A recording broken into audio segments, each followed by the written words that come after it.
যাদবপুর নিয়ে হুঁশিয়ারির পরই সোশ্যাল মিডিয়ায় পোস্ট করেছেন মুখ্যমন্ত্রী। তিনি লিখেছেন, সিএমওর কাছে যাদবপুরের ছাত্রদের একাংশের অভিযোগ, দেশবিরোধী আপত্তিকর গ্রাফিটির ছবি দিয়ে অভিযোগ জানানো হয়েছে।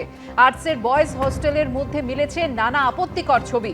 ক্যাম্পাসে এভাবে দেশবিরোধী কাজ চলতে দেওয়া যাবে না। ভিডিও পোস্ট করে যাদবপুর নিয়ে কড়া বার্তা দিয়েছেন মুখ্যমন্ত্রী। উপাচার্য উচ্চশিক্ষা দফতরকে অবিলম্বে তদন্ত করতে বলা হয়েছে। দেশবিরোধী কার্যকলাপে জিরো টলারেন্সের কথা জানিয়ে পোস্ট মুখ্যমন্ত্রী।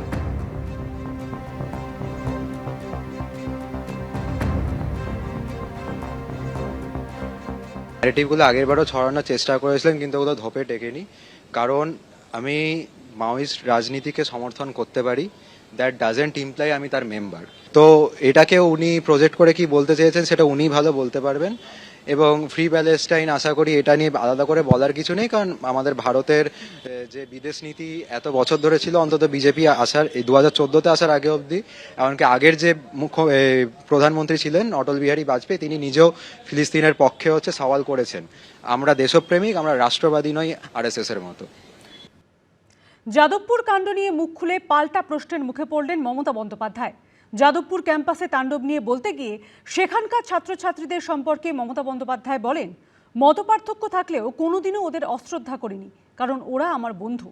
আর এতেই অনেকে প্রশ্ন তুলছেন, মুখ্যমন্ত্রী থাকাকালীন মমতা বন্দ্যোপাধ্যায় যাদবপুরের পড়ুয়াদের কিভাবে আক্রমণ করতেন তা কি তিনি ভুলে গেছেন? বুধবার রাতের তাণ্ডবের 5 দিন পরেও টানাপোড়েনের কেন্দ্রে যাদবপুর বিশ্ববিদ্যালয়। অভিযোগ পাল্টা অভিযোগ, দাবি পাল্টা দাবি, মিছিল পাল্টা মিছিল ঘিরে ঘটনার পর পঞ্চম দিনেও পারদ রয়েছে সপ্তমে। এর মধ্যে যাদবপুর কাণ্ড নিয়ে মুখ খুললেন মমতা বন্দ্যোপাধ্যায়। আপনাদের মনে করিয়ে দিই, যাদবপুর ইউনিভার্সিটির এমবেমটা পর্যন্ত আপনারা নষ্ট করেছেন, বাইরে থেকে আগুন জ্বালিয়েছেন এবং বলছেন ছাড়বো না। সার্জিক্যাল স্ট্রাইক চলছে, তো দরকার হলে পুরো সার্জিক্যাল স্ট্রাইক হবে। কোনো দেশদ্রোহী আর সমাজ বিরোধীকে আমরা ওই রকম শিক্ষাঙ্গনে দাদাগিরি করতে দেবো না, তো সংঘর্ষ হবেই। যাদবপুর বিশ্ববিদ্যালয়ের তাণ্ডবের সমালোচনা করতে গিয়ে নিজের জমানার কথাও টেনে এনেছেন মমতা বন্দ্যোপাধ্যায়। আমার সাথে মতপার্থক্য থাকতে পারে, কখনো কখনো হয়েছে, কিন্তু আমি কোনোদিন ওদের অশ্রদ্ধা করিনি, কারণ ওরা আমার বন্ধু। ছাত্রছাত্রীরা ওরা যখন অনশন করছিল, আমি ওদের কাছে ছুটে গিয়েছিলাম। এই প্রেক্ষিতেই অনেকে পাল্টা মনে করিয়ে দিয়েছেন, মুখ্যমন্ত্রী থাকাকালীন এই মমতা বন্দ্যোপাধ্যায় কিভাবে যাদবপুর বিশ্ববিদ্যালয়ের ছাত্রছাত্রীদের আক্রমণ করতেন। আপনাদের উচিত ঘরটাকে একটু বড় করা, মুক্ত করা।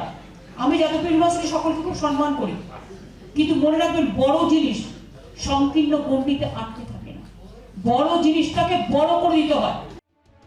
বিভিন্ন সময়ে বিভিন্ন ইস্যুতে বারবার তৎকালীন মুখ্যমন্ত্রী মমতা বন্দ্যোপাধ্যায় নিশানায় পড়েছে যাদবপুর বিশ্ববিদ্যালয়। কি পরিস্থিতি এখনো বদলায়নি, এত খুন করেও বদলায়নি, এত রক্ত নিয়েও বদলায়নি। এরা জীবনে কোনোদিন বদলাবে না, মনে রাখবেন। এখন ক্ষমতাচ্যুত হওয়ার পর মমতা বন্দ্যোপাধ্যায়ের সুর বদলে গেছে। যতক্ষণ মমতা সরকারে, ততক্ষণ তো মমতা এই কথা বলেননি। তখন তো যাদবপুরের বিরুদ্ধে রোজ দাগিয়ে দিয়েছেন। হোক কলরব কেন হলো? উনি কেন বিশ্ববিদ্যালয়ে গিয়ে ইন্টারভেন করলেন?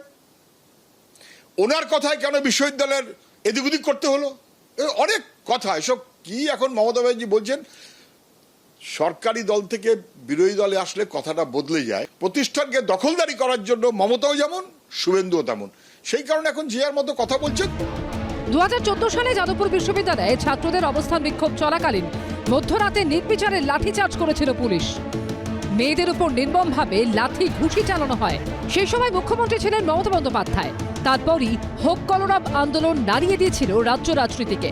এরপর 2023 সালে যাদবপুর বিশ্ববিদ্যালয়ের মেন হস্টেলে এক ছাত্রের মৃত্যুতে র্যাগিংয়ের অভিযোগ উঠেছিল।